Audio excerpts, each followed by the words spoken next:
हाँ जी, सभी को नमस्कार, वेरी गुड मॉर्निंग। एक बार फिर से आप सभी का स्वागत है। तो जल्दी से एक बार ये बता दें कि जो वॉइस है वो सही से आ रही है या नहीं आ रही है।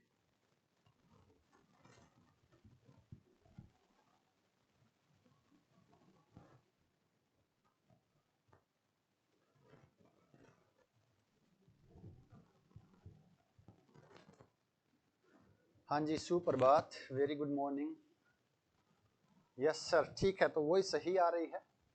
तो लास्ट दो क्लास में हमने जो 3D का बेसिक है वो पढ़ लिया था। अब आज हम शुरू करें 3D वाला पार्ट। वैसे मेन पार्ट है जो 3D फर्स्ट में जिसको बोलूँ, जो 11th-12th में लगती है। उसके अंदर दो टॉपिक हैं, एक है आपके पास स्ट्रेट लाइन यानी कि सरल रेखा, और दूसरा जो इम्पोर्टेंट टॉपिक है वो है प्लेन यानी कि समतल।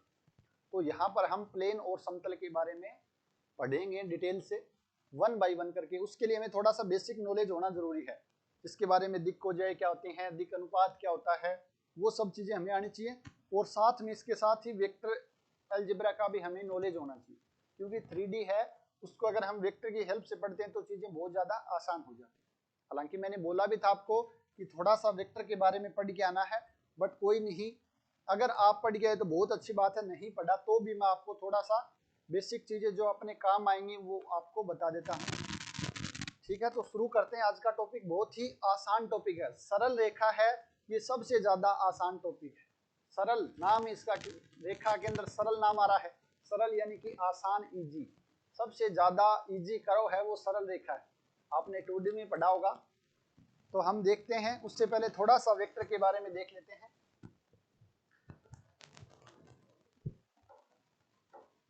वेक्टर अलजेब्रा,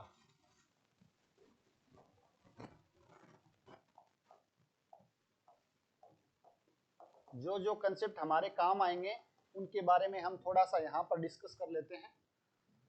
वेक्टर अलजेब्रा के बारे में हमें सबसे पहले पता होना चाहिए कि दो वेक्टर का डॉट प्रोडक्ट और क्रॉस प्रोडक्ट, या मैं बोलूं product of two vector, product of two vector यानी दो सदिशों का गुणनफल के बारे में हमें पता होना चाहिए। तो सबसे पहले हम पढ़ते हैं कौन सा, अदिश गुणनफल यानी कि डॉट प्रोडक्ट।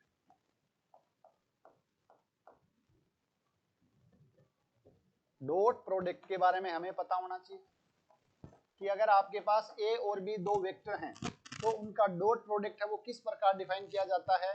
तो ए डॉट बी बराबर आपके पास होता है mod A mod B cos theta, या मैं इसको ऐसे लिखूं simple, A B cos theta, जहां पर ए किसको बताता है, ए के मॉडुलस को, और बी बताता है बी के मॉडुलस को, और थीटा आपके पास ए और बी के बीच में एंगल है यानी कि कोण है।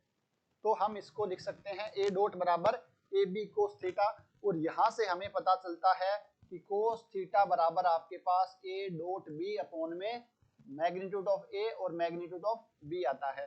तो यानी दो सदिशों के बीच में कोण निकालना है तो हम इस फॉर्मूले का यूज करते हैं, दोनों वेक्टर का डॉट प्रोडक्ट और डिवाइड करते हैं दोनों वेक्टर के मॉडुलस के मल्टीप्लिकेशन से, हम उनको डिवाइड करते हैं तो आपके पास एंगल यानी कि कोण आ जाता है। और यहां से हम देखें, जब थीटा आपके पास 90 डिग्री है, थीटा आपके पास 90 डिग्री है, उस केस में आपके पास कोस 90 का मान कितना होता है, 0 होता है। थीटा 90 होने का मतलब क्या है, दोनों वेक्टर लंबवत हैं, यानी ए वेक्टर बी के लंबवत हो तो उस केस में उनके बीच में कोण कितना हो जाता है, 0 हो जाता है। तो ये आपको ध्यान रखना है। और साथ में यहां से आपको एक चीज ध्यान रखनी है, if A and B are non zero vector, non zero vector, क्या आपके पास ए और बी अगर आपके पास नॉन जीरो वेक्टर हैं तो उस केस में आपको ध्यान रखना है ए डॉट बी बराबर 0 if and only if A is perpendicular to B. यानी अगर ए और बी दो नॉन जीरो वेक्टर हैं, दो नॉन जीरो वेक्टर है, तो डॉट प्रोडक्ट 0 होने का मतलब क्या है कि दोनों वेक्टर लंबवत हैं, और दो वेक्टर लंबवत हैं तो इसका मतलब क्या है, उनका डॉट प्रोडक्ट 0 है। तो जहां पर भी आपसे बोला जाए कि दो वेक्टर लंबवत हैं तो आपको डायरेक्ट क्या करना है, उनका डॉट प्रोडक्ट 0 करना है, उनका डॉट प्रोडक्ट 0 करना है। बट सिर्फ ये बोलते कि डॉट प्रोडक्ट 0 है, तो डॉट प्रोडक्ट 0 है तो उनमें से हो सकता है एक वेक्टर भी 0 हो जाए, इसलिए यहां पर हमने लिख दिया है कि ए और बी दोनों नॉन जीरो वेक्टर हैं। तो दोनों नॉन जीरो वेक्टर हैं तो उस केस में डॉट प्रोडक्ट 0 होता है, तो यानी कि वेक्टर हैं वो आपस में क्या होंगे, लंबवत होंगे।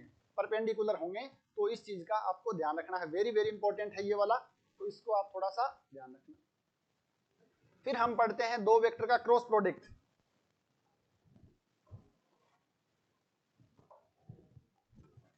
दो वेक्टर का क्रॉस प्रोडक्ट यानी कि सदिश गुणनफल के बारे में हम बात कर रहे हैं। सदिश गुणनफल किस प्रकार डिफाइन किया जाता है? ए क्रॉस बी, ए और बी दो वेक्टर हैं तो इनका सदिश गुणनफल होता है ए बी साइन थीटा और एन कैप, जहां पर एन कैप क्या है? एन कैप क्या है?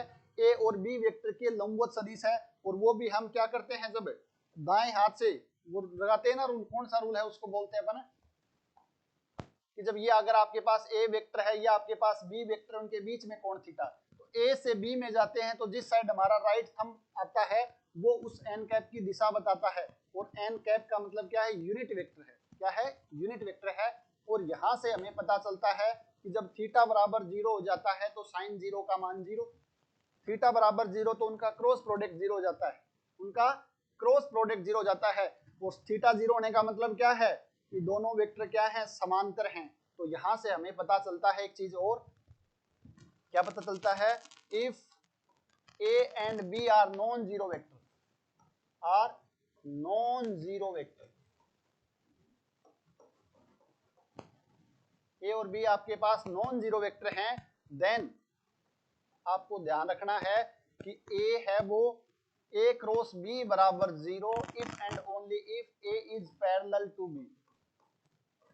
यानी अगर ए और बी दोनों नॉन जीरो वेक्टर हैं, अशून्य सदिश हैं, उस केस में उनका क्रॉस प्रोडक्ट 0 होने का मतलब क्या है? दोनों वेक्टर समांतर हैं, और दो वेक्टर समांतर हैं इसका मतलब दोनों वेक्टर का जो क्रॉस प्रोडक्ट है, जो सदिश गुणनफल है, वो 0 होता है। ये चीज भी आपको थोड़ा सा यहाँ पर ध्यान रखना है, ये वेरी वेरी इंपॉर्टेंट चीज है, इनको आप ज्यादा से ज्यादा अच्छे से दिमाग में रखें, ये काम आएंगे। डायरेक्ट बोलेंगे दो वेक्टर समांतर हैं तो उनका क्रॉस प्रोडक्ट 0 है। यहाँ पर एक चीज और ध्यान रखना है कि अगर दो वेक्टर समांतर हैं ए और बी, तो आपको ये बोलना है इफ एंड ओनली ए बराबर लेमडा टाइम बी। अगर दो वेक्टर समांतर है तो दूसरा वेक्टर है, या मैं बोलूं एक वेक्टर दूसरे के कांस्टेंट मल्टीपल होगा, जहां पर लेमडा क्या है आपके पास? लेमडा कोई कांस्टेंट है नॉन जीरो, आर माइनस 0। एक वेक्टर दूसरे का क्या है? अदिश गुणनफल है, यहाँ पर सॉरी अदिश नहीं, ये स्केलर मल्टीपल है। ए बराबर लेमडा बी लिखो या बी बराबर लेमडा 1 लिखो, एक ही बात है। तो आपसे बोला जाए कि दो वेक्टर समांतर हैं, यानी कि ए वेक्टर बराबर आ जाएगा लेमडा टाइम्स बी वेक्टर, या बी वेक्टर बराबर लेमडा टाइम्स ए वेक्टर। क्योंकि ये नॉन जीरो है तो यहाँ पर 1 अपॉन लेमडा हो जाएगा, जिसको हम नया नाम दे सकते हैं कांस्टेंट, कोई न्यू आ जाएगा। तो एक चीज आपको ये भी ध्यान रखना है, ये भी बहुत ज्यादा इंपॉर्टेंट है। इसके साथ ही छोटी सी एक चीज और ध्यान रखना आपको,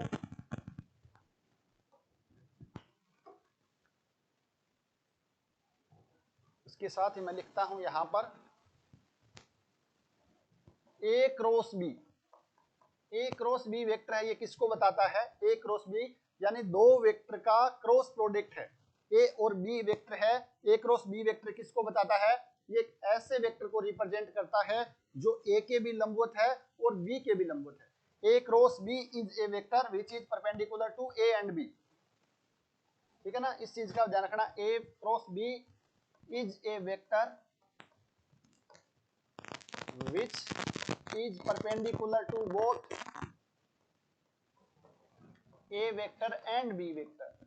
तो अगर आपसे पूछ लिया जाए कि दो वेक्टर आपके पास हैं ए और बी, इन दोनों वेक्टर के लंबवत वेक्टर बताओ, तो उनका क्रॉस प्रोडक्ट कर दो, वो वेक्टर हमेशा ए और बी के लंबवत होता है। अगर पूछ लिया जाए यूनिट वेक्टर बताओ जो दोनों के लंबवत है, तो क्या कर देंगे? इस वेक्टर में इसके मैग्नीट्यूड का भाग दे देंगे, तो आपके पास यूनिट वेक्टर आ जाएगा। तो आपके पास यूनिट वेक्टर आ जाएगा। ये भी ध्यान रखना, ये आपके समतल में बहुत ज्यादा काम आएगा, बार बार काम आएगा, इसलिए मैंने आपको ये छोटी छोटी चीजें हैं वो आपको बता दी। एक छोटा सा कंसेप्ट और ध्यान रखना आपको, तीन वेक्टर का प्रोडक्ट करते हैं तो आप पढ़ते हो अदिश गुणनफल में बॉक्स प्रोडक्ट। अगर आपके पास ए बी सी तीन वेक्टर हैं तो उन तीन वेक्टर का बॉक्स प्रोडक्ट है आपके पास होता है ए बी सी। और इसको हम डिफाइन किस प्रकार करते हैं बॉक्स प्रोडक्ट को? अगर आपके पास ए वेक्टर है A1 i cap, A2 j cap, A3 k cap, B vector है आपके पास b1 i cap, b2 j cap, b3 k cap, और c वेक्टर है आपके पास c1 i cap, c2 j cap, c3 k cap. तो box product है वो आपके पास डिफाइन होता है a1 a2 a3, b1 b2 b3 और c1 c2 c3। यानी इस मैट्रिक्स का जो डिटर्मिनेंट है वो इन तीनों वेक्टर के बॉक्स प्रोडक्ट को बताता है, बॉक्स प्रोडक्ट या मैं बोलूं अदिश गुणनफल को बताता है। ठीक है ना। तो यहां से आपको एक चीज ध्यान रखना है, if A B C and C are coplanar vector.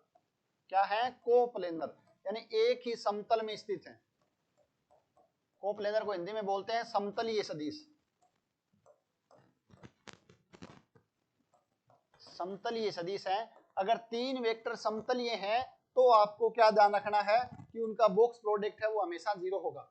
If A B and C are coplanar vector, then उस केस में इनका जो बॉक्स प्रोडक्ट है वो भी क्या होता है? 0 होता है। ये भी बहुत ज्यादा इंपॉर्टेंट आएगा आपके प्लेन के अंदर। जब आप प्लेन पढ़ोगे तो ये छोटे छोटे कंसेप्ट हैं, आपको पता होना चाहिए। ठीक है ना। और चीजें देखेंगे वेक्टर में, अगर हमारे काम आएंगी तो उस समय देख लेंगे, बट ये चीजें आपको पता होना चाहिए। डॉट प्रोडक्ट, क्रॉस प्रोडक्ट और बॉक्स प्रोडक्ट होता क्या है, और इनसे रिलेटेड कुछ इंपॉर्टेंट रिजल्ट। जैसे एक रिजल्ट ये देखा आपने, डॉट प्रोडक्ट से रिजल्ट, उनके बीच में कोण कैसे निकालते हैं। दो वेक्टर के बीच में दो वेक्टर लंबवत है तो उनका डॉट प्रोडक्ट 0 होता है, और डॉट प्रोडक्ट 0 है तो वो लंबवत होते हैं। इसी प्रकार दो वेक्टर समांतर हैं तो उनका क्रॉस प्रोडक्ट 0 होगा, और साथ में ही दो वेक्टर समांतर हैं तो ए वेक्टर बराबर लैम्बडा बी होता है। और उसके बाद आपको पता रखना है कि ए और बी दो वेक्टर हैं तो उनके लंबवत वेक्टर है वो ए क्रॉस बी से डिनोट किया जाता है, ए क्रॉस बी से डिनोट किया जाता है। तो ये बेसिक इंफॉर्मेशन आपको पता होगी तो चीजें हैं वो बहुत ज्यादा आसान हो जाएंगी। यहां तक बताओ भी किसी भी साथी को कोई समस्या हो तो, अदरवाइज फिर हम आगे बढ़ते हैं और हमारा जो मेन टॉपिक है वो शुरू करते हैं सरल रेखा। हम शुरू करते हैं सरल रेखा यानी कि स्ट्रेट लाइन के बारे में पढ़ते हैं। यहां तक किसी प्रकार का कोई समस्या हो तो एक बार कमेंट कर दें, अगर कोई समस्या नहीं है तो फिर हम आगे बढ़ते हैं।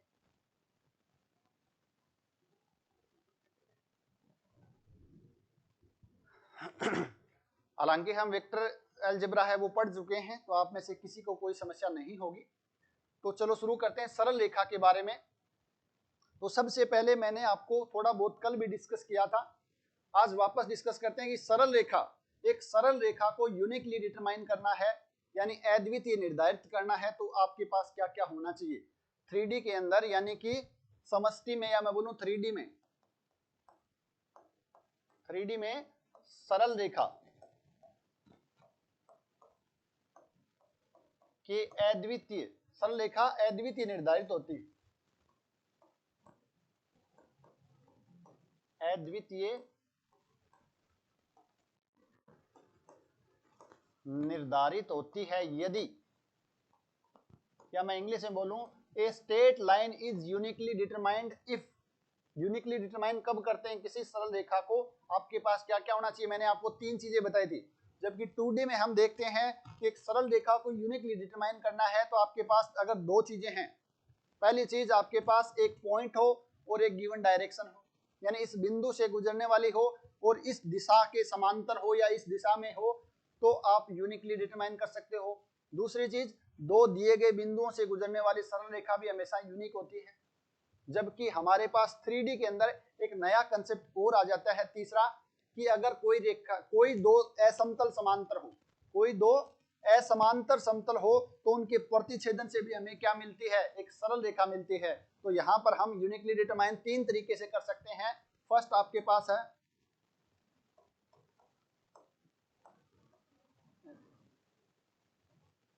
निश्चित बिंदु, यानी कि एक फिक्स पॉइंट, निश्चित बिंदु एवं डायरेक्शन यानी कि दिशा दी गई। पहला तो आपके पास है एक निश्चित बिंदु दिया गया हो और एक दिशा दी गई हो, भाई इस दिशा में होने चाहिए और इस बिंदु से गुजरने वाली रेखा हमें फाइंड आउट करनी है तो वो हमेशा यूनिक होती है। दूसरी चीज आपके पास हो सकता है दो निश्चित बिंदु या दो दिए गए बिंदु, एक ही बात है, दो निश्चित बिंदुओं से गुजरने वाली रेखा।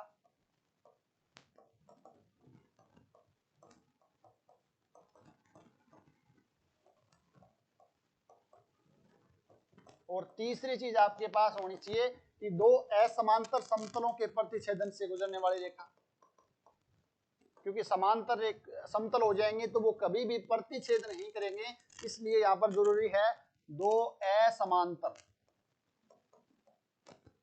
असमांतर समतलों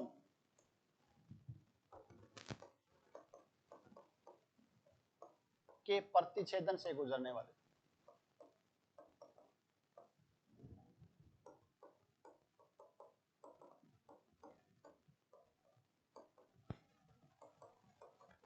आप देख सकते हो आपके पास, अगर मैं इसको x एक्सिस या आपके पास x एक्सिस या आपके पास y एक्सिस और ये आपके पास z एक्सिस हो, तो यहाँ पर आप देख सकते हो एक्स वाई प्लेन और जो आपके पास एक्स जेड प्लेन है, इन दोनों समतलों के जो प्रतिच्छेदन से रेखा गुजरती वो आपके पास कौन सी रेखा है, एक्स एक्सिस है, जो हमेशा यूनिक होती है। तो अगर आपके पास तीन में से कोई भी एक चीज है तो आप एक रेखा को यूनिकली डिटरमाइन कर सकते हो, ठीक है ना। जबकि 2D में हम देख रहे थे कि कोई रेखा को यूनिकली डिटरमाइन करना है तो हमारे पास दो ही चीजें होनी चाहिए, या तो एक बिंदु और एक दिशा हो, और दूसरी चीज हमारे पास दो बिंदु दिए गए हो।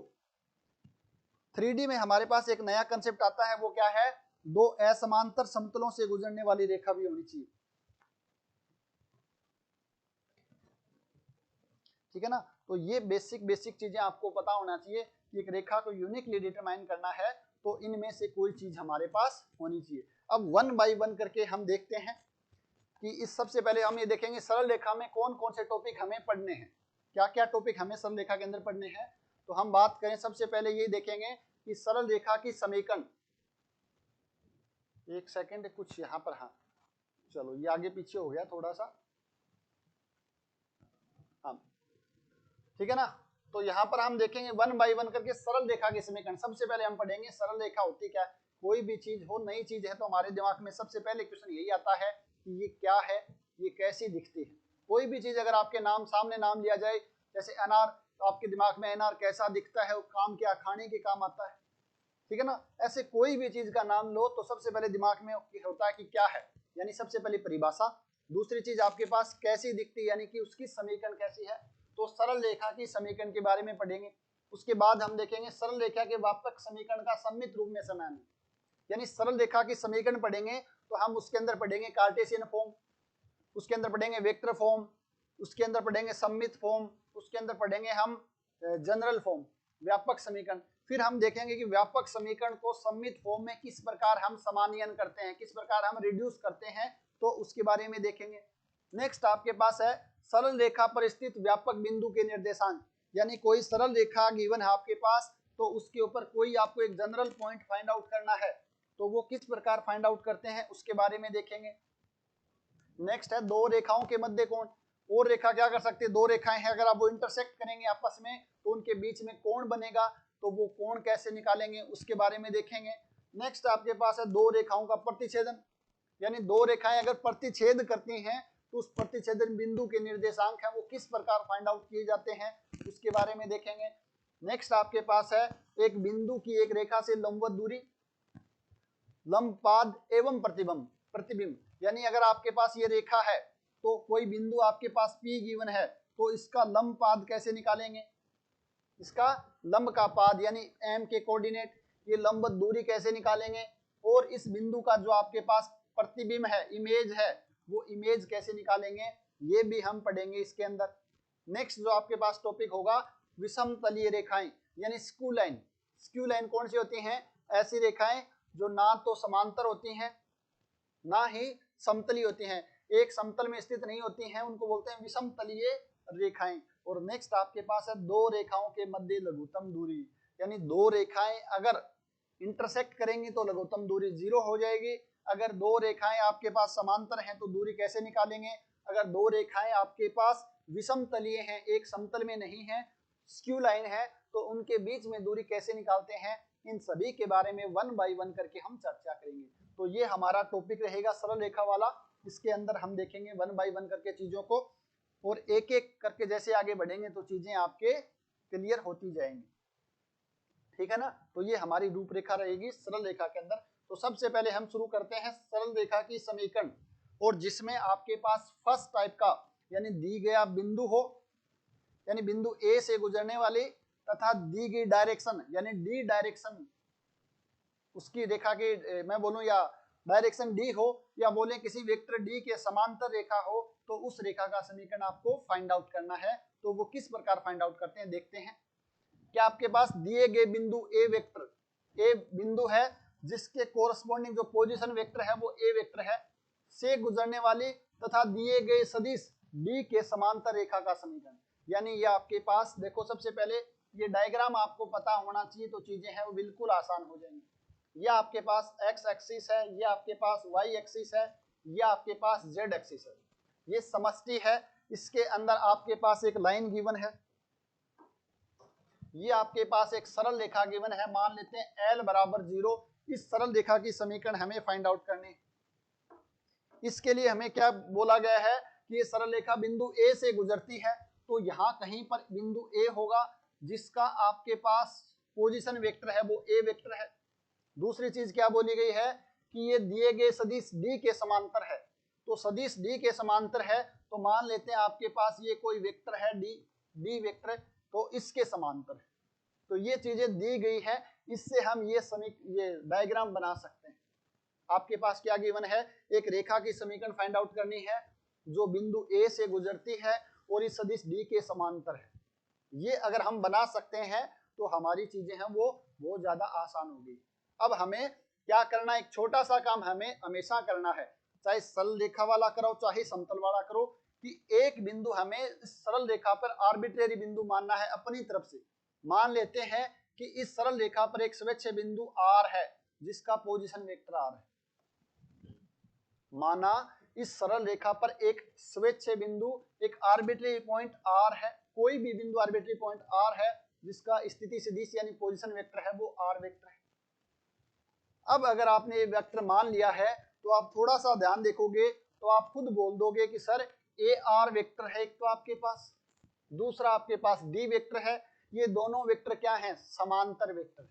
ये दोनों वेक्टर क्या हैं, पैरेलल वेक्टर हैं, समांतर वेक्टर हैं। और अगर दो वेक्टर समांतर हैं तो आप जानते हो, यहां तक कोई समस्या नहीं ना। एक रेखा जो बिंदु A से गुजरती है सदिश D के समांतर है, एक बिंदु हमने हमारी तरफ से लिया है R बिंदु जिसका स्थिति सदिश R है, और ये डायग्राम देख के हमें समझ आ रहा है, क्या समझ आ रहा है कि AR वेक्टर है वो समांतर है किसके, D वेक्टर के समांतर है।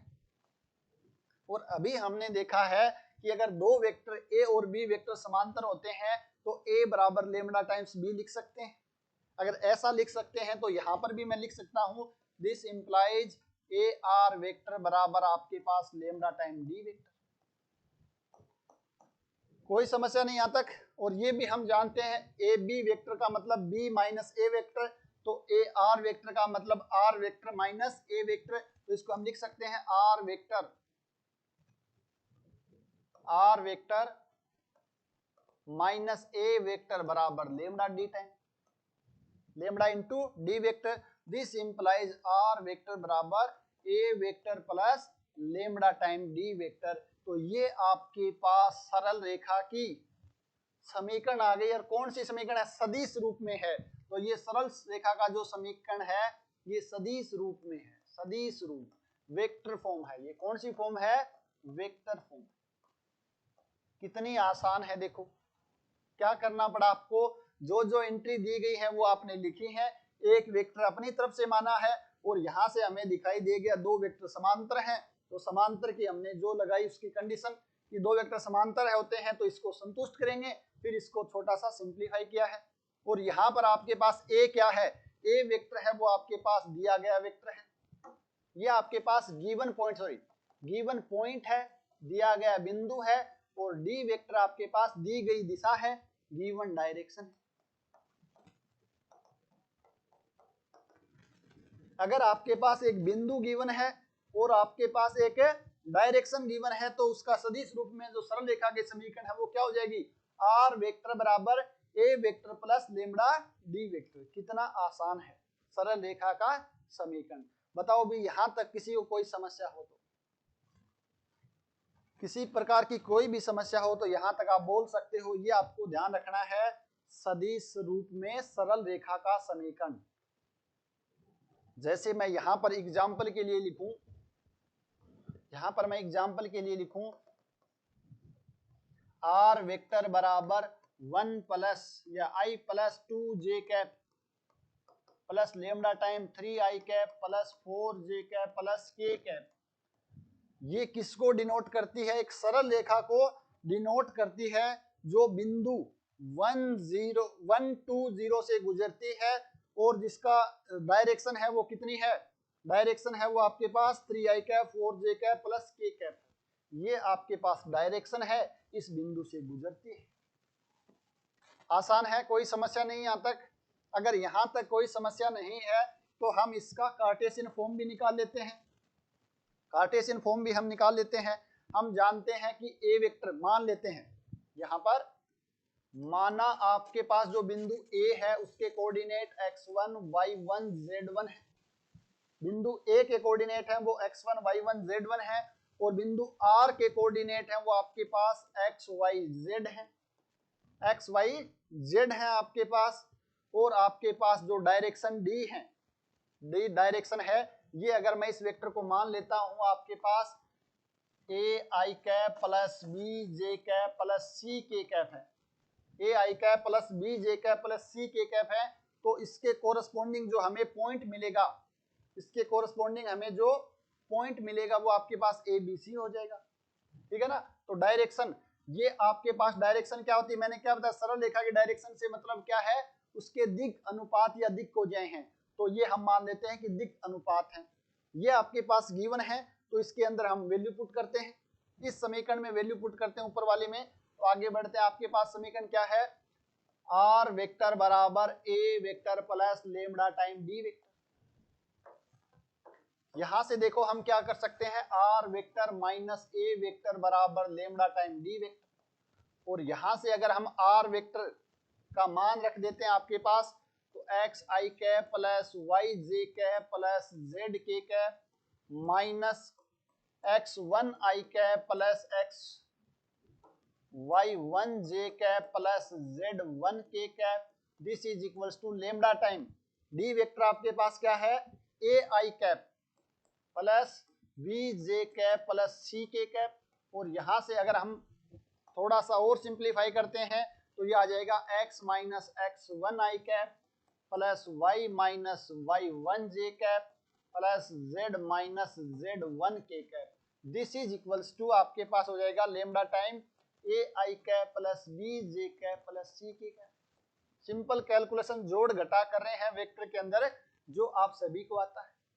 अब दो वेक्टर इक्वल हैं, इसका मतलब उनका जो i का गुणांक है, जो j का गुणांक है और जो k का गुणांक है वो बराबर है। This implies x minus X one बराबर lambda times a vector, y minus Y one बराबर आपके पास लेमडा टाइम b वेक्टर और z माइनस जेड वन बराबर लेमडा टाइम c वेक्टर। यही तो होगा। और यहां से अगर हम लेमडा की वैल्यू निकालें, यहां से जो लेमडा का मान आएगा वो x minus X one upon में a, यहां से जो लेमडा की वैल्यू आएगी वो y minus Y one upon में b, और यहां से जो लेमडा की वैल्यू आएगी वो z minus Z one upon में c आ जाएगा। तो ये आपके पास क्या है? सरल रेखा की समीकरण है कार्टेशियन फॉर्म में, और साथ में ये आपके पास सममित रूप भी है। ये आपके पास कार्तीय रूप यानी कार्टेशियन फॉर्म, और साथ में आपके पास ये है सममित रूप, सममित सिमेट्रिक फॉर्म। यानी सरल रेखा का जो आपसे पूछा जाए सममित रूप या सिमेट्रिक फॉर्म की समीकरण, तो आपको ये बतानी है। जहां पर x1 y1 z1 एक ऐसा बिंदु है जहां से सरल रेखा गुजरती है, और a b c उस सरल रेखा की क्या है? दिक अनुपात है, दिक अनुपात है। तो आपके पास क्या क्या चाहिए? दिक अनुपात यानी कि डायरेक्शन, और गिवन बिंदु x1 y1 z1। तो यहां तक बताओ भी कोई समस्या है तो एक बार यहां तक किसी प्रकार का कोई डाउट हो तो बोल दीजिए आप।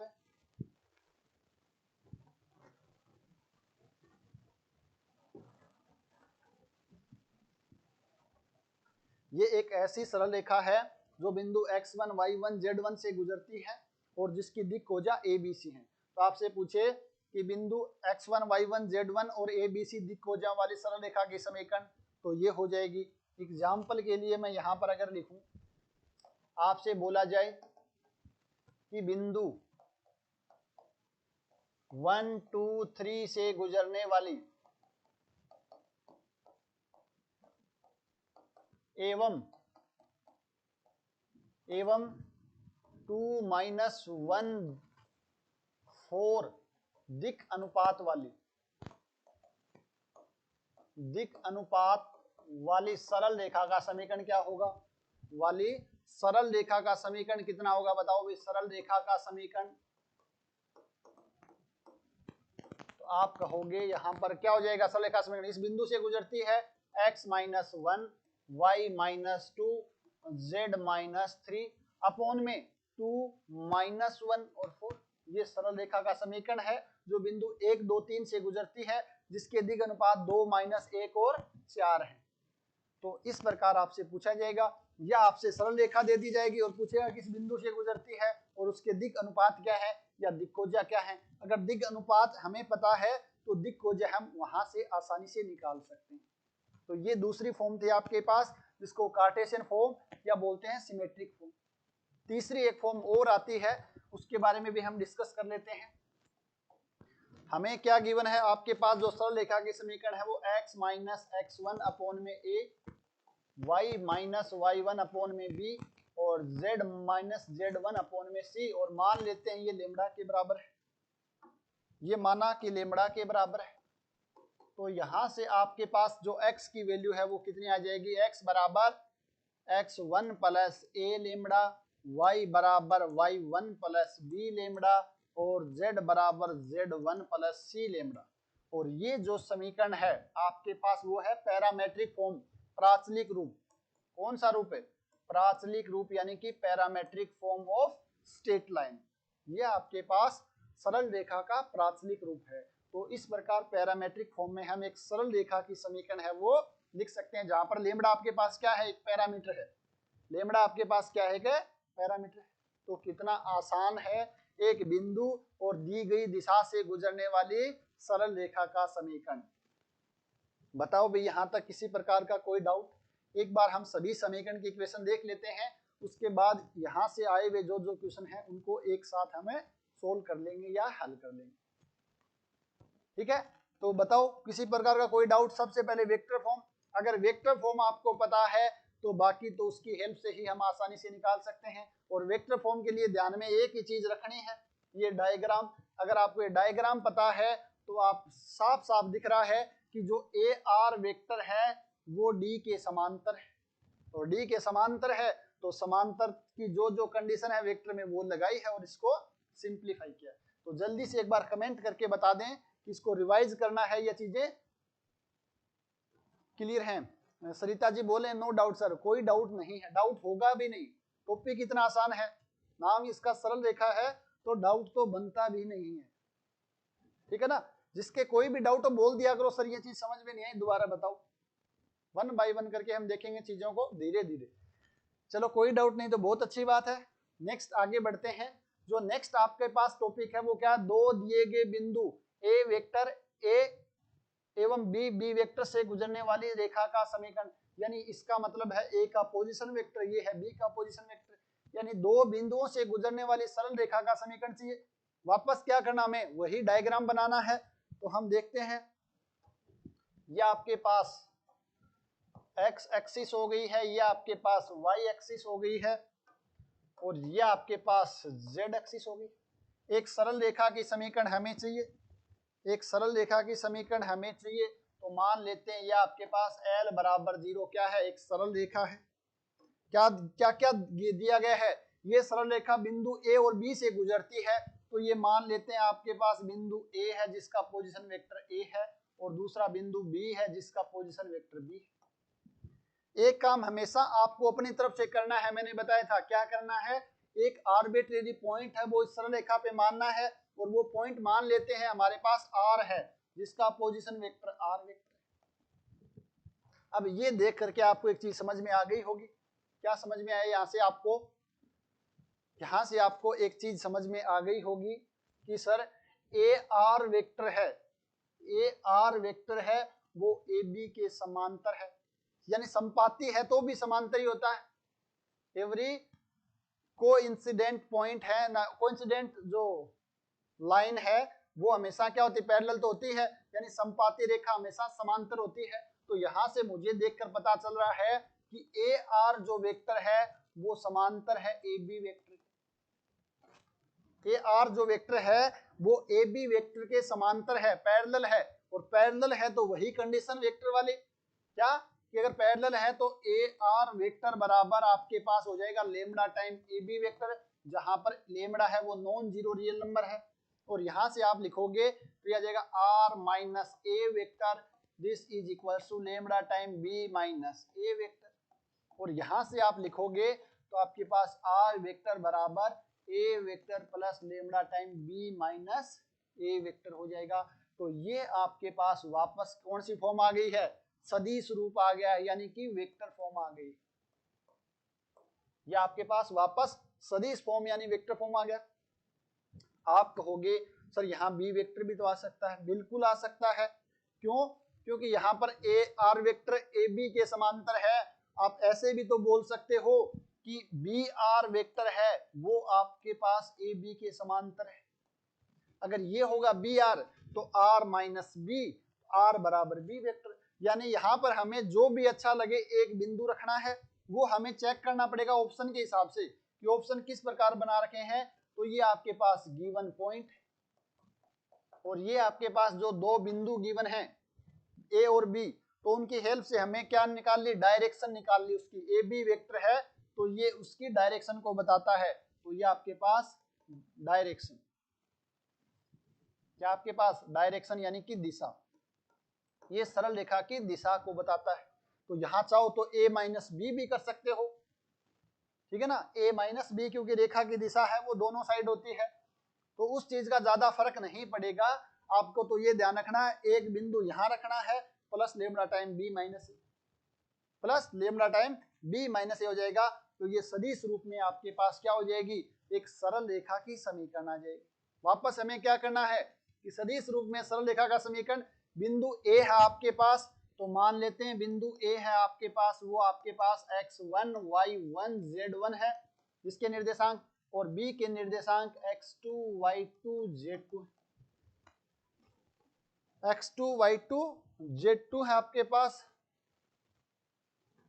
तो यहां से हम देखेंगे तो यहां से आपके पास क्या आ रहा है, थोड़ा सा यहां से हम और सिंप्लीफाई करेंगे तो आपके पास देखो क्या थी रेखा, वो रेखा थी आर माइनस ए वेक्टर बराबर lambda time B minus A vector, यही थी ना।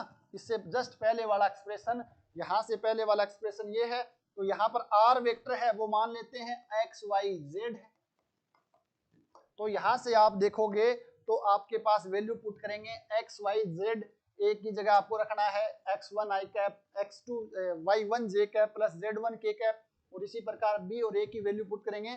तो थोड़ा सा मैं शॉर्टकट लिखने का प्रयास करता हूं, यहां से मैं डायरेक्ट लिख सकता हूं क्या, x minus x1 i cap plus y minus y1 j cap plus z minus z1 k cap. एक छोटा सा स्टेप है मैंने बीच में कम कर दिया है, वो आप आसानी से लिख सकते हो।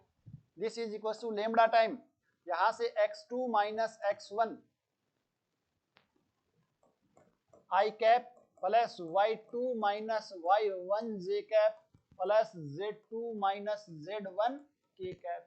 तो ये आपके पास यहां से अगर हम a वेक्टर b वेक्टर और r वेक्टर का मान रखते हैं तो आपके पास ये वाली समीकरण आ जाएगी। अब हम वापस क्या करते हैं, वापस वही आई कैप जे कैप के कैप के गुणांक को समान करते हैं। तो x माइनस x1 बराबर lambda time x2 minus x1, y minus y1 बराबर lambda time y2 minus y1, और इसी प्रकार z माइनस z1 बराबर lambda time z2 minus z1। और यहां से लेमडा की वैल्यू फाइंड आउट करते हैं तो आपके पास x minus x1, x2 minus x1, y minus y1, y2 minus y1, और z माइनस z1 अपॉन में z2 माइनस z1। ये आपके पास कौन सी फॉर्म आ गई है, कार्टेशियन फॉर्म आ गई है, कार्तीय रूप आ गया, या मैं बोलूं सिमेट्रिक फॉर्म आ गया है, सममित रूप आ गया है।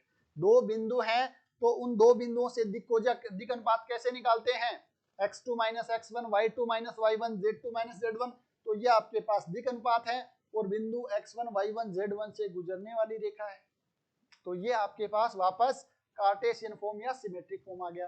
कितना आसान है, नाम ही सरल रेखा है तो आसान तो होनी ही थी। बताओ भाई यहां तक कोई समस्या? एक चीज और ध्यान रखना, सिमेट्रिक रूप में चाहे ये इक्वेशन हो चाहे ये इक्वेशन हो, गलती कहां हो सकती है आपसे जो बता देता हूं एक बार, गलती होने की संभावना।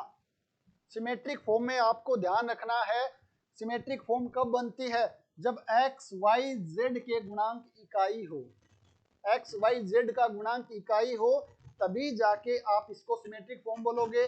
और जो आगे हम रिजल्ट लिखेंगे, जो जो रिजल्ट लिखेंगे वो तभी एप्लीकेबल होंगे जब हम सिमेट्रिक फॉर्म में चेंज करेंगे। जैसे एग्जांपल के लिए आपके पास ये इक्वेशन आ गई है, 2x प्लस 4 अपॉन में 6 बराबर आपके पास आ गया है y प्लस 3 माइनस 6 बराबर 4 माइनस z अपॉन में 4। तो ये आपके पास सरल रेखा के समीकरण है, बिल्कुल सरल रेखा के समीकरण है, बट ये सिमेट्रिक फॉर्म में नहीं है। जब हम आगे लिखेंगे दो रेखाओं के बीच में कोण, तो हम बताएंगे इसके बारे में कि ए बी सी का मान लेना वहां पर, बट वो इस फॉर्म में होनी चाहिए। इस फॉर्म में है तो गलत हो जाएगा। क्यों? क्योंकि इसका गुणांक इकाई बनाना तो पहले इसको सिमेट्रिक फॉर्म में बनाएंगे।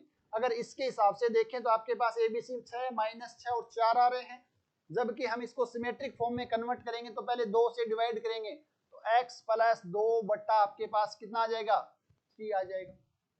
यहाँ पर आपके पास सही है y प्लस 3 बट्टा माइनस है, और यहाँ पर आपके पास माइनस z कॉमन लेना पड़ेगा तो माइनस z माइनस 4 अपॉन आपके पास आ जाएगा माइनस का 4। माइनस कॉमन लिया तो z माइनस 4 और इस माइनस को नीचे भेज दिया। तो अब इसके देखो, आप देखोगे डायरेक्शन रेशो तो 3 माइनस 6 और माइनस 4 आ रहे हैं, जबकि डायरेक्ट आप देखते हो तो 6 माइनस 6 और 4 आ रहे हैं। हम जल्दबाजी में गलती क्या करेंगे, ए बी सी चाहिए हमें तो हम यही देखते नीचे वाला ए बी सी है, ये वैल्यू पुट करेंगे और आपका आंसर है वो गलत आ जाएगा। तो इस चीज का यहाँ पर थोड़ा सा बी केयरफुली ध्यान रखना है कि पहले इस फॉर्म में हमें कन्वर्ट करना है। सिमेट्रिक फॉर्म में कन्वर्ट करने का मतलब एक्स वाई जेड का गुणांक है वो इकाई बनाना है, उसके बाद ही हमें नीचे वाले हैं वो दिक अनुपात लेने हैं, यानी कि डायरेक्शन रेशो को यूज में लेना है। ठीक है ना? तो ये थोड़ा सा यहाँ पर ध्यान रखना है, ये गलती आपसे हो सकती है और ये गलती होती है। ठीक है ना? तो ये चीज आप थोड़ा सा यहाँ पर इसको ध्यान में रखना है। तो ये हमने देख लिया है दो बिंदुओं से गुजरने वाली सरल रेखा का समीकरण। जहां तक मुझे लग रहा है आपको चीजें बहुत ज्यादा आसानी से समझ में आ गई है, कोई समस्या नहीं है। ठीक है ना? तो ये आपके पास था दूसरा मेथड कि हम किसी सरल रेखा को यूनिकली डिटरमाइन करते हैं कब, जब आपके पास दो निश्चित बिंदु दिए गए हो। अब तीसरा टाइप आपके पास दी गई हो दो असमांतर समतल से गुजरने वाली सरल रेखा। तो दो असमांतर समतलों के प्रतिच्छेदन से गुजरने वाली सरल रेखा का समीकरण चाहिए। और आप जानते हो कि अगर आपके पास एक समांतर या आपके पास कोई भी एक समतल है, मान लेते हैं या आपके पास कोई दूसरा समतल है, या आपके पास कोई दूसरा समतल है, तो इन दोनों का जो प्रतिच्छेदन होता है तो ये आपके पास क्या मिल रही है, आपको एक सरल रेखा मिल रही है। यह आपके पास क्या मिल रही है, एक सरल रेखा मिल रही है जो इन दोनों के प्रतिच्छेदन से गुजरती है। आप जिस रूम में बैठे हो देख सकते हो एक्स वाई प्लेन और वाई जेड प्लेन से आपके पास एक मिलेगी, एक्स जेड और एक्स वाई प्लेन से दूसरी मिलेगी। इसी प्रकार ये कोई जनरल प्लेन है, मान लेते हैं P1 बराबर 0 और ये आपके पास दूसरा प्लेन है P2 बराबर 0, तो इनके प्रतिच्छेदन से भी हमेशा एक सरल रेखा मिलेगी और इस सरल रेखा को हम बोलते हैं व्यापक रूप, सरल रेखा का व्यापक रूप। तो मानते हैं, माना आपके पास दो प्लेन है A1x B1y plus C1z plus D बराबर 0, D1 बराबर 0, और दूसरा प्लेन आपके पास P2 है A2x plus B2y plus C2z plus D2 बराबर 0। ये दो प्लेन आपके पास गिवन है, तो इन दोनों प्लेनों को एक साथ लिखते हैं, यानी दो प्लेन एक साथ किसको रिप्रेजेंट करते हैं, एक सरल रेखा को रिप्रेजेंट करते हैं ये एक साथ, और ये आपके पास है जनरल फॉर्म, यानी कि आपके पास व्यापक रूप। जनरल फॉर्म या व्यापक रूप पूछे सरल रेखा का समीकरण का, तो वो होगा दोनों प्लेन एक साथ हैं, वो किसको रिप्रेजेंट करते हैं, ये हमेशा एक सरल रेखा को रिप्रेजेंट करते हैं। जैसे आपने पढ़ा होगा एक स्फीयर की इक्वेशन, यानी गोला और प्लेन, गोला और प्लेन है वो एक साथ किसको रिप्रेजेंट करते हैं, एक सेंटर को रिप्रेजेंट करते हैं। तो वहां पर आपके पास ये गोला है और ये प्लेन है, जब दोनों एक साथ इंटरसेक्ट करते हैं तो आपके पास क्या मिलता है, आपको यहाँ पर आपको एक क्या मिलता है, एक वर्त मिलता है, एक सर्कल मिलता है। तो गोले की समीकरण और प्लेन की इक्वेशन एक साथ किसको रिप्रेजेंट करती है, एक सर्कल को रिप्रेजेंट करती हैं। इसी प्रकार दो प्लेन की समीकरण है, दो समतल की समीकरण है, वो एक साथ आपको एक सरल रेखा की समीकरण को रिप्रेजेंट करती है, और ये आपके पास व्यापक रूप है। कौन सा, जनरल फॉर्म है, व्यापक रूप। तो इसके बारे में भी आपको पता होना चाहिए। तो अब आपने देख लिया तीन प्रकार से किसी सरल रेखा को समष्टि में या मैं बोलूं 3D में यूनिकली डिटरमाइन कर सकते हैं।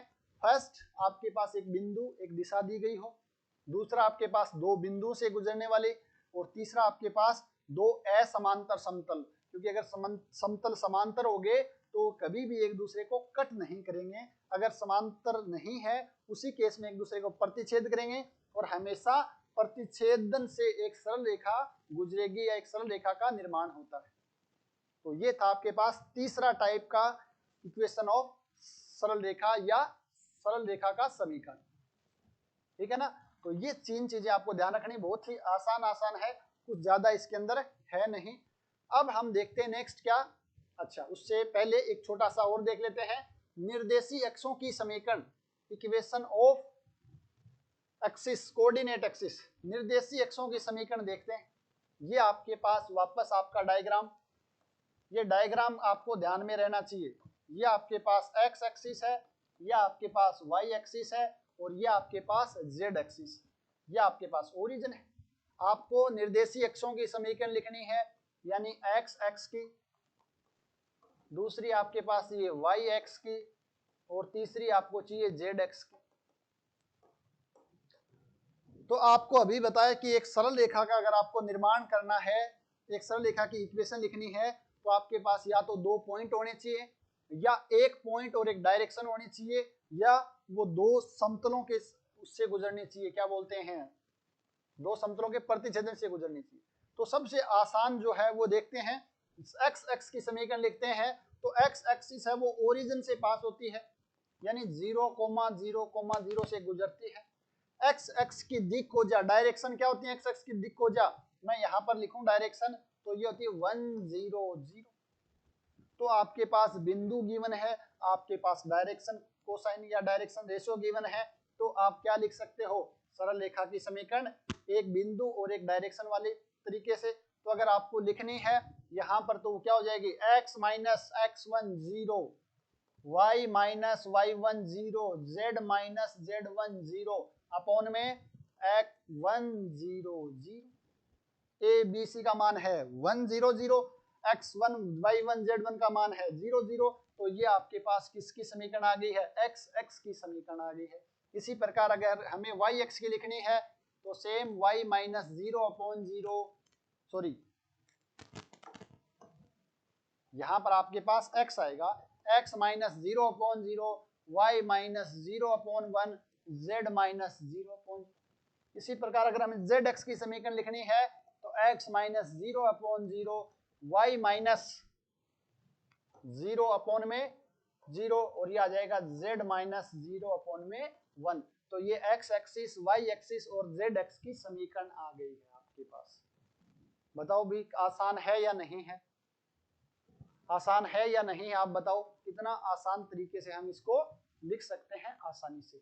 और या हम इसको ऐसे भी लिखते हैं, यहां से देखोगे तो आपके पास कितना आ रहा है, y बराबर 0 एंड z बराबर 0, क्योंकि x एक्सिस पे y भी 0 z भी 0। और यहां से आप देख सकते हो पहले दूसरे लोगे x और इधर y, तो इसको 0 y बराबर 0 और इस दोनों से देखेंगे z बराबर 0, और इसी प्रकार यहाँ पर x बराबर 0 z बराबर 0 और नीचे x बराबर 0 और y बराबर 0। ये भी तरीका लिखने का और ये भी तरीका लिखने का किसका, x की समीकरण का। तो इस प्रकार हम निर्देशी अक्षों की जो समीकरण है वो लिख सकते हैं। निर्देशी अक्ष हमेशा ही क्या होती है, सरल रेखा होती हैं। तो ये लिखने का तरीका है, ये आपके पास x की समीकरण, y की समीकरण और z की समीकरण है। तो ये भी आपको ध्यान रखना है। इतने दिन तक आप याद कर रहे थे, बट अब आपको देखना है कैसे आ रही, ये लिखने का तरीका आपको आना चाहिए। बताओ भाई यहां तक कोई समस्या किसी प्रकार की? अगर कोई समस्या यहां तक नहीं है तो देखो कुछ एग्जाम्पल लिखे मैंने यहाँ पर। 2x + 3/4 बराबर 4y - 1/8 बराबर z + 3/2। दूसरी आपके पास सरल रेखा की समीकरण इस फॉर्म में भी हो सकती है, x बराबर 2y + 4 z बराबर 4y + 5। और तीसरी जो आसान मैंने लिखी थी, x - 1/4 y - 2/3, कुछ भी लिखो जो सबसे सिंपल है। अब आपको इन दोनों को सममित रूप में बदलना है। जल्दी से, आपके पास 1 मिनट का समय है, आपको इन दोनों समीकरण को सिमेट्रिक फॉर्म में लिखना है। क्योंकि जब भी हम रिजल्ट यूज करेंगे, आगे पढ़ेंगे, तो वहां पर आपके पास सरल रेखा लेकर चलते हैं, वो सिमेट्रिक फॉर्म में लेकर चलते हैं या वेक्टर फॉर्म में। तो अगर आप सिमेट्रिक फॉर्म आती है तो वेक्टर फॉर्म लिखनी आसान है, वेक्टर फॉर्म पता है तो सिमेट्रिक फॉर्म आसान। तो मुझे जल्दी से इन दोनों इक्वेशन की सिमेट्रिक फॉर्म में इक्वेशन क्या होगी वो लिख कर बता दो। जल्दी से, 1 मिनट का आपके पास समय है।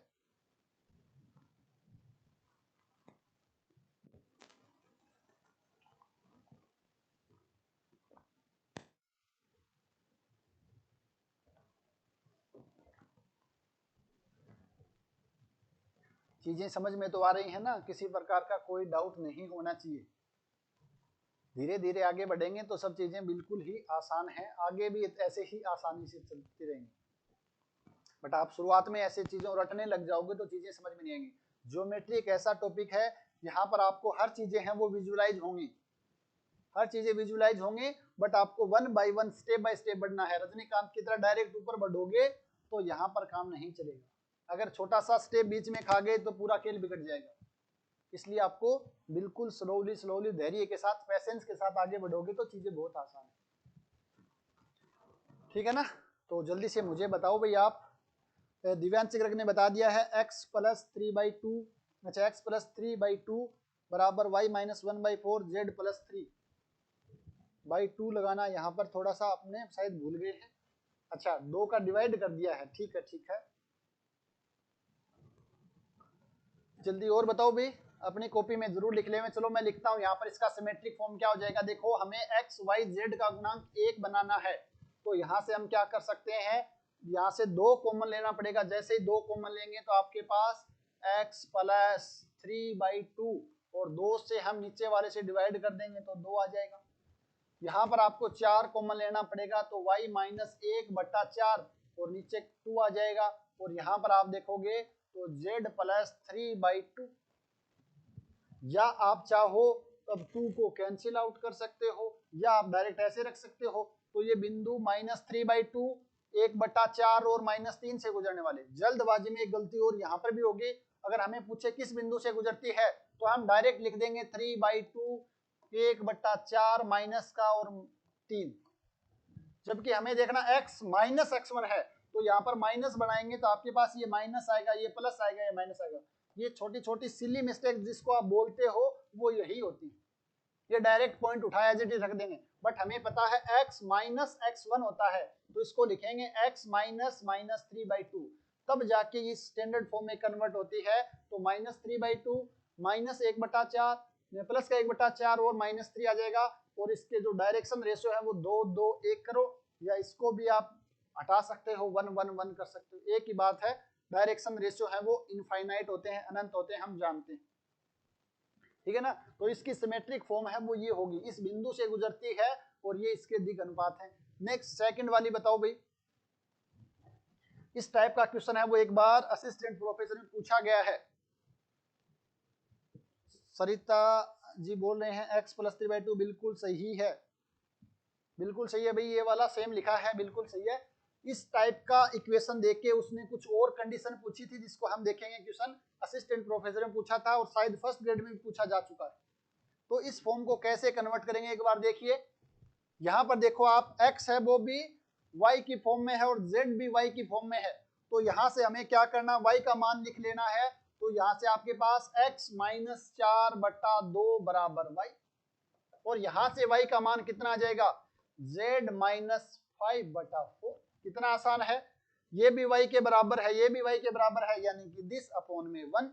तो ये रेखा आपके पास 4, 0, 5 से गुजरती है और जिसके दिग अनुपात 2, 1 और 4 है। यानी आपके पास x या z है वो y की फॉर्म में हो सकता है या y x z की फॉर्म में हो सकता है, यहाँ पर कुछ भी हो सकता है। 2 है वो 1 की टर्म में होंगे, तो यहाँ से आपका मान लिखना है और बराबर पुट करना है। ये आपके पास सिमेट्रिक फॉर्म है, ठीक है ना। तो इस चीज का भी थोड़ा सा आपको ध्यान रखना है, आसानी से हम लिख सकते हैं, ठीक है ना। बिल्कुल हमें सीधा सीधा क्वेश्चन नहीं देगा। दिव्यांश बता रहे हैं x माइनस 4/2 बराबर y, z माइनस 5/4। बिल्कुल सही है, मीनू शेखावत ने भी यही बताया है, बिल्कुल सही भाई, बिल्कुल। आप इसका मतलब आपका बेसिक है बहुत अच्छा है, ज्यादा समस्या आएगी नहीं, ठीक है ना। तो चलो आगे बढ़ते हैं। ये हमने कुछ एग्जाम्पल देखे हैं कि इस फॉर्म में भी हमें मिल सकते हैं, तो हमें जल्दबाजी नहीं करनी है। आपसे पूछे इस समीकरण के दिग अनुपात बताओ, तो आपको 4, 8, 2 नहीं बताना है। इस रेखा के जो दिग अनुपात हैं वो 2, 2, 2 हैं। इस रेखा के दिग अनुपात 2, 1, 4 हैं, ठीक है ना। तो इसको आपको पहले सिमेट्रिक फॉर्म में कन्वर्ट करना है, तब जाके हमें उसके दिग अनुपात बताना है और किस बिंदु से गुजरती है ये बताना है। तो ये हमारे पास एग्जाम्पल है कुछ। चलो कुछ एक और टॉपिक देख रहा था मैं यहाँ पर, अगर मुझे मिल जाता तो। हाँ चलो ठीक है, नेक्स्ट आगे है। उससे पहले 2 क्वेश्चन हैं, उन क्वेश्चनों को करते हैं जो आपके पास आरपीएससी फर्स्ट ग्रेड या सेकंड ग्रेड में से पूछे गए हैं। पहला आपके पास क्या है, रेखा 6x माइनस 3 बराबर 3y प्लस 4 बराबर 2z माइनस 2 का सदिश समीकरण क्या है। सदिश समीकरण आपसे पूछा गया है। 6x माइनस 3 बराबर 3y प्लस 4, 2z माइनस 2 का आपसे पूछा है वेक्टर फॉर्म क्या है। तो सबसे पहले मैंने क्या बताया, वेक्टर फॉर्म के लिए आपके पास आप जानते हो, यहाँ पर लिख लीजिए एक बार। देखो सामने भी वेक्टर फॉर्म आपके पास दिमाग में आना चाहिए, a plus lambda time D vector. यानी आपके पास एक रेखा अगर बिंदु A से गुजरती है और D उसका क्या है, डायरेक्शन है, यानी दिक् अनुपात है। अगर उस रेखा के बिंदु गुजरती है x1, y1, z1 से और उसके दिक् अनुपात A, B, C हैं, तो उस केस में हम ये लिख सकते हैं। तो हमें क्या चाहिए, पॉइंट और डायरेक्शन। ऐसे ध्यान रखो, पॉइंट और डायरेक्शन। तो इस समीकरण को हम पहले किस में कन्वर्ट करेंगे, सिमेट्रिक फॉर्म में कन्वर्ट करेंगे। सिमेट्रिक फॉर्म में कन्वर्ट करना है यानी x का गुणांक 1 बनाएंगे। तो यहाँ से 6 कॉमन लिया तो x माइनस 1/2 बराबर, यहाँ से हमने 3 कॉमन लिया तो y प्लस 4/3, और यहाँ से हमने कॉमन ले लिया 2, तो यह आ गया z माइनस 1, z माइनस 1। अब हमें क्या करना, इसको नीचे ले जाएंगे। This implies x minus half upon में 1/6। यह आ जाएगा आपके पास y प्लस 4/3 अपॉन में 1/3, और यह आपके पास आ जाएगा z माइनस 1 अपॉन में 1/2। यह आपके पास सिमेट्रिक फॉर्म। तो यहाँ से बिंदु आ गए 1/2 माइनस 4/3 और 1, तो आपके पास आ जाएगी r वेक्टर बराबर, बिंदु है 1/2 i cap minus 4/3 j cap plus k cap plus lambda time direction. Ratio क्या है, 1/6, 1/3, 1/2, तो 1/6 i cap plus 1/3 j cap plus 1/2 k cap. ये तो लिखने के लिए बोला जाए तब है, अदरवाइज यहाँ से हम डायरेक्ट देख सकते हैं। बिंदु है 1/2 माइनस 4/3 और 1, ये सिर्फ एक ऑप्शन में है, ये तो हो नहीं सकता, ये हो नहीं सकता, इन दोनों में से एक। तो डायरेक्शन और चेक कर लेते हैं, 1/6, 1/3, 1/2, यानी ऑप्शन थर्ड है वो आपका बिल्कुल करेक्ट ऑप्शन है। यहाँ पर बता भी दिया है संगीता जी ने, कृष्णा शर्मा, मीनू शेखावत, निरीश चौधरी की ऑप्शन थर्ड है वो करेक्ट हो जाएगा, बिल्कुल सही। जो मेथड है ये इस प्रकार करेंगे, बट आपको तो यहाँ से यहाँ करते ही आपको डायरेक्ट ऑप्शन देखना है, इतना समय नहीं लगाना कि इसको लिखेंगे। ये मैंने आपको लिखने का तरीका बताया है, ठीक है ना। जब आप सब्जेक्टिव क्वेश्चन करते हो तो इस प्रकार लिख सकते हैं अदरवाइज डायरेक्ट यहां से देख करके हम देख सकते हैं कि कौन सा ऑप्शन है वो करेक्ट होगा। ठीक है, तो आपको देख के तो ऐसे लगा ये यार कौन सी फॉर्म आगे पढ़ा ही नहीं है ऐसे तो, बट मैंने अभी बताया सिमेट्रिक फॉर्म में कन्वर्ट करना बहुत ज्यादा जरूरी है, वहां करने के बाद क्वेश्चन है वो बहुत ज्यादा आसान हो जाता है। चलो आगे बढ़ते हैं, नेक्स्ट क्वेश्चन पढ़ो भी।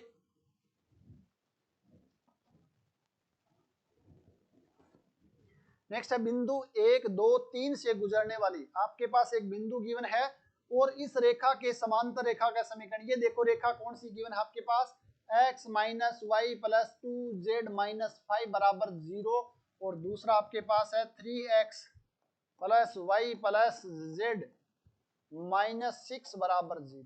ये आपके पास दे रखा है, व्यापक रूप दे रखा है सरल रेखा का, सरल रेखा व्यापक है, इसके समांतर और इस बिंदु से गुजरने वाली सरल रेखा का समीकरण बताओ भाई। अब आप कहोगे सर यहां से कैसे बताएंगे हम डायरेक्शन, या तो हम क्या करें इसको पहले सिमेट्रिक फॉर्म में कन्वर्ट करें, वो अभी मैं नेक्स्ट में यही बताऊंगा कि व्यापक रूपों को सिमेट्रिक फॉर्म में किस प्रकार कन्वर्ट किया जाता है, लेकिन वहां से करेंगे तो चीजें हैं वो थोड़ी सी लेंथी हो जाएंगी। तो इस टाइप के क्वेश्चन को कैसे करना है, एक बिंदु गिवन आपके पास 1 2 3 से गुजरने वाली,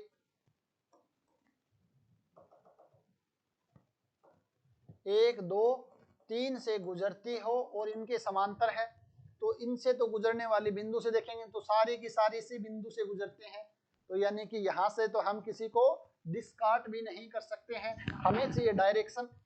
तो डायरेक्शन चाहिए तो एक चीज छोटी सी चीज देखो, आप डायग्राम अगर थोड़ा सा विजुलाइज करते हो तो ये एक समतल की समीकरण है, ये एक समतल की समीकरण है, और हम जानते हैं इतना तो आप सभी जानते हो कि समतल का अभिलंब हमेशा समतल के लंबवत होता है, ये इसका अभिलंब है। जब हम पढ़ेंगे समतल तो वहां पर देखेंगे, बट आप ये जानते हो कि नॉर्मल वेक्टर है वो हमेशा प्लेन के लंबवत होता है, ये समतल है, जबकि रेखा है वो क्या है, समतल के समांतर है। ये आपके पास कोई रेखा L है जो समतल के समांतर है। तो यहां से एक बात पता चल गई कि रेखा की जो दिक्कोजाएं हैं और अभिलंब की जो आपके पास वेक्टर है, विलंब वेक्टर है या नॉर्मल वेक्टर है, ये दोनों आपस में लंबवत होंगे। क्या होंगे, आपस में लंबवत होंगे। तो यहां से अगर हम सरल रेखा के समीकरण लिखें तो x minus 1 upon B, Y minus 2 upon में बी और z माइनस 3 अपॉन में सी, यानी x माइनस 1 अपॉन ए बराबर वाई माइनस 2 बराबर अपॉन बी बराबर z माइनस 3 अपॉन सी, जहां पर ए बी सी इस रेखा की दिक्कोजाएं हैं। और यहां से हमें एक चीज का पता चला है कि दिक्कोजा वो अभिलंब के क्या होते हैं, लंबवत होते हैं। और अभिलंब के जो आपके पास अभिलंब का अगर vector A B C vector अभिलंब है, या मैं उसको नाम दे दूं A1 B1 C1, तो वो आपके पास ये आते हैं, ये आपके पास A1 है, ये B1 है, ये C1 है। या आप प्लेन पढ़ोगे तब आपको चीजें और समझ में आ जाएंगे, बट आप अगर समतल की व्यापक समीकरण जानते हो ax plus B Y plus C Z plus D बराबर 0, तो ए बी सी क्या है, इस अभिलंब के दिक अनुपात है या डायरेक्शन है, या जो भी आप जिसका नाम दो वो है, ये वेक्टर यूनिट, ये वेक्टर एन वेक्टर है, ठीक है ना। तो यहाँ पर मैं A1 B1 C1 ले लेता हूँ, क्योंकि यहाँ पर हमने A B C यहाँ पर ले ली। तो अब हमें पता है कि A1 plus B B1 plus C C1 बराबर 0 होगा। तो यहाँ से आप देखोगे तो A into 1 minus B plus 2C बराबर 0 होगा, 1 माइनस 1 2, और यहाँ से आप देखोगे तो 3A प्लस बी प्लस सी बराबर 0 होगा।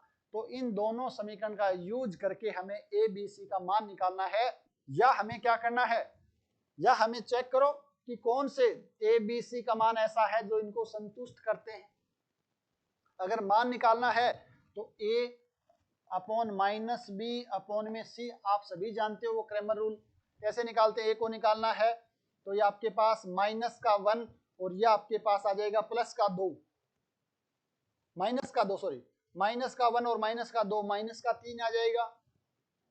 और यहां से आप देखोगे माइनस बी का मान तो ये 1 और ये आपके पास माइनस है तो माइनस का 5 आ जाएगा।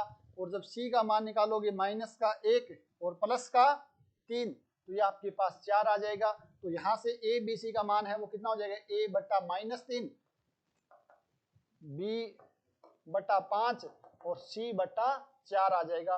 तो ये मान आप देखो यहाँ से ए का मान माइनस 3 5 4, माइनस 3 5 और 4, -3, 5 और 4, ये आपका सेकंड ऑप्शन करेक्ट हो जाएगा।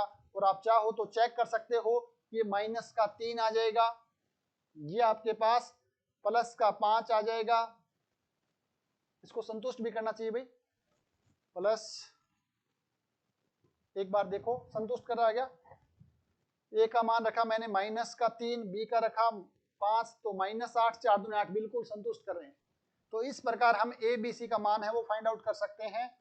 तो ऑप्शन आपका सेकंड है वो करेक्ट हो जाएगा, ठीक है ना। तो इस प्रकार अगर आपको गिवन है और आपसे बोला ये समांतर है, तो आपको विजुलाइज करना पड़ेगा कि ये दोनों लंबवत होंगे, तो लंबवत होंगे तो इसको संतुष्ट करेंगे, यहाँ से एबीसी का मान निकालो, या 1 बाय 1 करके एबीसी का मान चेक करो कौन सा इसको कर रहा है। आप देखोगे ये भी नहीं करेगा, ये भी नहीं करेगा, ये भी नहीं करेगा, बचा ये, या एबीसी की वैल्यू है वो फाइंड आउट कर सकते हो। दूसरा तरीका, इसको आप सिमेट्रिक फॉर्म में कन्वर्ट करो, वहां से एबीसी निकालो। तो वो जो मेथड है वो आपके लिए लेंथी पड़ेगा, और वो कैसे लेंथी होगा वो हम देखते हैं इस मेथड से। मेथड आपके पास अभी आएगा कि सरल रेखा के व्यापक समीकरण का सममित रूप में समानयन है वो किस प्रकार किया जाता है, ठीक है। ये एक वाला क्वेश्चन एक बार आप जब समतल पढ़ लोगे तो एक बार दोबारा देखना, ताकि चीजें हम एक बार दोबारा क्लियरिफाई हो जाए। तो ये बताओ भी कैसे करेंगे कि आपके पास सरल रेखा का व्यापक समीकरण है, उसका सममित रूप में समानयन है वो किस प्रकार करते हैं, ये आपको देखना है। मैं थोड़ा सा यहाँ पर आपको एक आज थोड़ा सा हिंट दे के जा रहा हूँ, बता के जा रहा हूँ। प्रॉपर डेरिवेशन अपन कल करेंगे, बट आपको करके लाना होमवर्क एक प्रकार से। आप बताओ, दो समतल हैं, दो समतल है आपके पास, ये एक समतल ये है, दूसरा समतल आपके पास ये, इन दोनों के प्रतिच्छेदन से ये रेखा गुजरती, यही तो है ना। व्यापक रूप का मतलब क्या है, दो असमांतर समतल हैं, प्रतिच्छेद कर रहे हैं और यहाँ से सरल रेखा गुजरती है। तो आपको क्या चाहिए, आपको एक चीज चाहिए, एक बिंदु मिल जाए जिससे गुजरती हो, और एक आपको डायरेक्शन मिल जाए। तो आप उसकी 1 पॉइंट फॉर्म से, जिसको हम 2D 1 पॉइंट फॉर्म बोलते हैं, तो वहां से हम क्या लिख सकते हैं, सरल रेखा समीकरण x - x1 upon a, y - y1 upon b और z - z1 अपॉन c, ये लिख सकते हैं। बताओ भाई, तो आप किस प्रकार बिंदु निकालोगे, किस प्रकार डायरेक्शन निकालोगे, ये बताओ। एक आपको चाहिए बिंदु और एक चाहिए आपको डायरेक्शन, तो आपको ये बताना है। देखो यहाँ पर आप देखोगे थोड़ा सा कि एक सरल रेखा, कोई भी सरल रेखा ले लो, वो कम से कम एक निर्देशित समतल को कट करेगी ही करेगी। कोई सरल रेखा ले लो, वो कम से कम एक निर्देशित समतल को कट करेगी, एक्स वाई या वाई जेड या जेड एक्स, एक निर्देशित अक्षर को कट करेगी। और मान लेते हैं कि ये रेखा है, ये रेखा है एक साथ मिलकर, ये रेखा एक्स वाई प्लेन को कट कर रही है, और अगर एक्स वाई प्लेन को कट करती है तो उस पॉइंट पर जेड का मान कितना हो जाएगा, 0 हो जाएगा। एक्स वाई प्लेन को ये कट करती है तो उस केस में जेड का मान 0 हो जाएगा। उस पॉइंट पर एक्स वाई प्लेन पर जेड क्या होता है, 0 होता है। अगर जेड को 0 रखेंगे तो ये आपके पास 0 हो गया, तो आपके पास सरल रेखा समीकरण आ जाएगी a1x plus b1y plus d1 बराबर 0, a2x plus b2y plus d2 बराबर 0, जिसको हम 0 कर देंगे। और अब आपके पास ये क्या है, दो लीनियर इक्वेशन है, एक्स वाई में एक्स वाई अननोन है, तो इन दोनों की हेल्प से हम x और y का मान है वो निकाल सकते हैं। यहाँ से x y का मान निकालते हैं और मान लेते हैं x1 y1 आपका मान आ गया और z आपके पास 0 है। तो बिंदु मैंने आपको बता दिया है कि ये सरल रेखा है वो इस बिंदु से गुजरेगी, यानी x माइनस x1 अपॉन में y माइनस y1 अपॉन में z माइनस 0 अपॉन में abc। अब आपको abc का मान निकालना है, इसकी डायरेक्शन रेशियो निकालने हैं, आपको इस सरल रेखा की दिशा निकालनी है। तो वो किस प्रकार निकालोगे बताओ भाई, वो दिशा आप किस प्रकार निकालोगे, आप मुझे आइडिया दे दो कि सर ऐसा करेंगे तो इसकी दिशा है वो आ जाएगी, बताओ भाई। अभी मैंने एक छोटा सा आपको कंसेप्ट बताया था कि समतल का जो अभिलंब है वो हमेशा समतल के लंबवत होगा। तो मान लेते हैं इस समतल का जो अभिलंब है वो n1 है और इस समतल का जो अभिलंब है वो n2 वेक्टर है। आप थोड़ा सा विजुलाइज करना, जिस रूम में बैठे हुए हो, अगर आपके पास, चलो ऐसे देख लेते हैं, x y और z, ये आपके पास क्या है, x z समतल है और ये आपके पास क्या है, एक्स वाई समतल है। इनके प्रतिच्छेदन से आपके पास एक्स एक्सिस गुजरती, ये वाली रेखा गुजरती है। तो आप देखो कि इस समतल का जो अभिलंब है, इस समतल का जो अभिलंब है वो हमेशा एक्स एक्स के क्या होगा, लंबवत होगा, एक्स एक्स के लंबवत होगा। और इसी प्रकार आप देखोगे एक्स वाई समतल का अभिलंब है, ये भी क्या होगा, एक्स एक्स के लंबवत होगा। यानी दोनों समतलों का जो अभिलंब है वो उस रेखा के लंबवत होता है हमेशा। अभी मैंने बताया भी था, वो तो समांतर था उस केस में था, बट यहाँ पर भी आप देखोगे आपका रूम बना हुआ है, ये आपके पास अगर एक्स एक्सिस मानते हो नीचे वाले को, तो ये दोनों प्लेनों के समतलों के जो अभिलंब हैं n1 और n2, वो इस रेखा के जो आपके पास क्या होता है, डायरेक्शन आती है, उस डायरेक्शन के क्या होगा, लंबवत होगा, उस डायरेक्शन के लंबवत होगी। और मैं मान लेता हूं इसकी डायरेक्शन है वो डी वेक्टर है।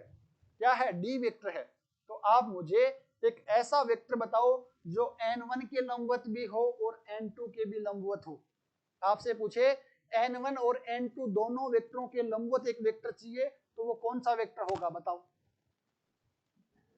मैंने आपको बताया भी था कि दो वेक्टर आपके पास गिवन है, उन दोनों वेक्टर के लंबवत वेक्टर अगर आपसे पूछा जाता है तो क्या करना है,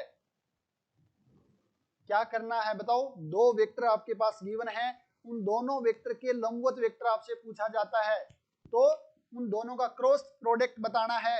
यानी डी वेक्टर है वो आपके पास क्या हो जाएगा, n1 क्रॉस n2। मैंने क्या बताया था, ए क्रॉस बी वेक्टर ए और बी के लंबवत होता है, इनका क्रॉस प्रोडक्ट बिल्कुल दिव्यांशी करेक्ट बता रहे हैं। सरिता जी बोले इनका क्रॉस प्रोडक्ट कर दो सर। यानी n1 क्रॉस n2 वेक्टर है, वो n1 के लंबवत भी है, n2 के लंबवत भी है, और वो डी वेक्टर मिल जाएगा। तो यहां से आपको इन दोनों वेक्टर का क्रॉस प्रोडक्ट करना है।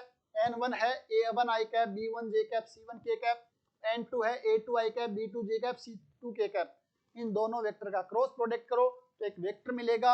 वहां से जो वेक्टर होगा वो आपके पास होगा A I cap plus B J cap plus C K cap. उसको मान लेते हैं ये वेक्टर है, तो यहाँ से आपके पास ए बी सी का मान आ जाएगा।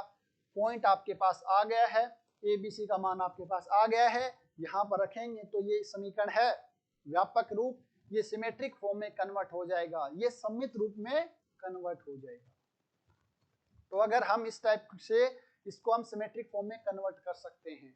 अगर पिछले क्वेश्चन को सिमेट्रिक फॉर्म में कन्वर्ट करते, इसको जो क्वेश्चन देखा था हमने, तो यहाँ पर हमें क्या करना पड़ता, इनको सोल्व करना पड़ता, z को 0 रख करके इनका क्रॉस प्रोडक्ट निकालना पड़ता, और हमारे पास फिर जाके इस फॉर्म में कन्वर्ट होती, फिर हम ए बी सी लिखते। बट हमें इतनी मेहनत करनी क्यों है, हमें तो क्या करना है, हमें तो देखना कौन सा ऑप्शन करेक्ट है, तो हम डायरेक्ट वैसे भी कर सकते हैं। अगर हमें सब्जेक्टिव क्वेश्चन पूछा जाता तो ये पूरा प्रॉपर मेथड से करना पड़ेगा, बट ऑब्जेक्टिव क्वेश्चन है तो हमें पता भी ये इसके लंबवत होगा, भी डी है वो n1 के लंबवत होगा, तो डी डॉट n बराबर 0 और डी डॉट n2 बराबर 0। तो यहां से हमारे पास कंडीशन आ रही है, तो हमें इतनी मेहनत क्यों करनी है।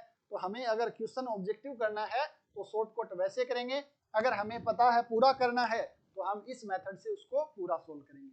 तो ये था भाई आपके पास किसी व्यापक समीकरण का रूप है, रेखा का जो व्यापक रूप है उससे सममित रूप में किस प्रकार कन्वर्ट किया जाता है। एक प्रकार से डेरिवेशन भी हो ही गया है, अब कुछ बचा नहीं, लिखने का तरीका है वो आपको लिख लेना थ्योरी। ये आपके पास दो प्लेन है, ये रेखा कम से कम एक समतल को काटेगी, मान लेते हैं एक्स वाई समतल को काटती है, तो z बराबर 0, z बराबर 0 करके वापस समीकरण लिखेंगे, इनको सोल्व करेंगे तो बिंदु इस टाइप का मिलेगा। डी वेक्टर है मान लेते हैं, रेखा का दिशा को बताता है, जो n1 और n2 के लंबवत होगा, तो डी वेक्टर है वो n1 क्रॉस n2 होगा। मान लेते हैं डी वेक्टर इस फॉर्म का है, इन दोनों की हेल्प से ये आपके पास सरल रेखा की समीकरण आ जाएगी। तो लिखना है वो आपको लिख लेना है। बताओ भाई यहाँ तक कोई समस्या किसी प्रकार की। तो ये था आपके पास सरल रेखा की समीकरण के बारे में सब चीजें। कल हम देखेंगे दो सरल रेखाओं के बीच में कोण कैसे निकालते हैं, दो कोई सरल रेखा है उसके ऊपर कोई भी आर्बिट्री पॉइंट या कोई जनरल पॉइंट के कोऑर्डिनेट किस प्रकार निकालते हैं। यहां तक किसी को कोई भी प्रकार का डाउट हो तो आप बोल सकते हो, अदरवाइज नेक्स्ट क्लास में जो इसका रिमेनिंग पार्ट है उसके बारे में हम डिस्कस करेंगे। एक बार जल्दी से कमेंट करके बता दीजिए कि सर इसमें ये डाउट है, अदरवाइज कोई डाउट होना नहीं चाहिए क्योंकि टॉपिक बहुत ज़्यादा आसान है। आप वैसे भी सभी इंटेलिजेंट विद्यार्थी हो, तो समस्या आनी भी नहीं चाहिए। ठीक है ना। तो नेक्स्ट क्लास में मिलते हैं इसी समय पर लगभग 7:15 बजे के आसपास। तब तक आप सभी का बहुत बहुत धन्यवाद।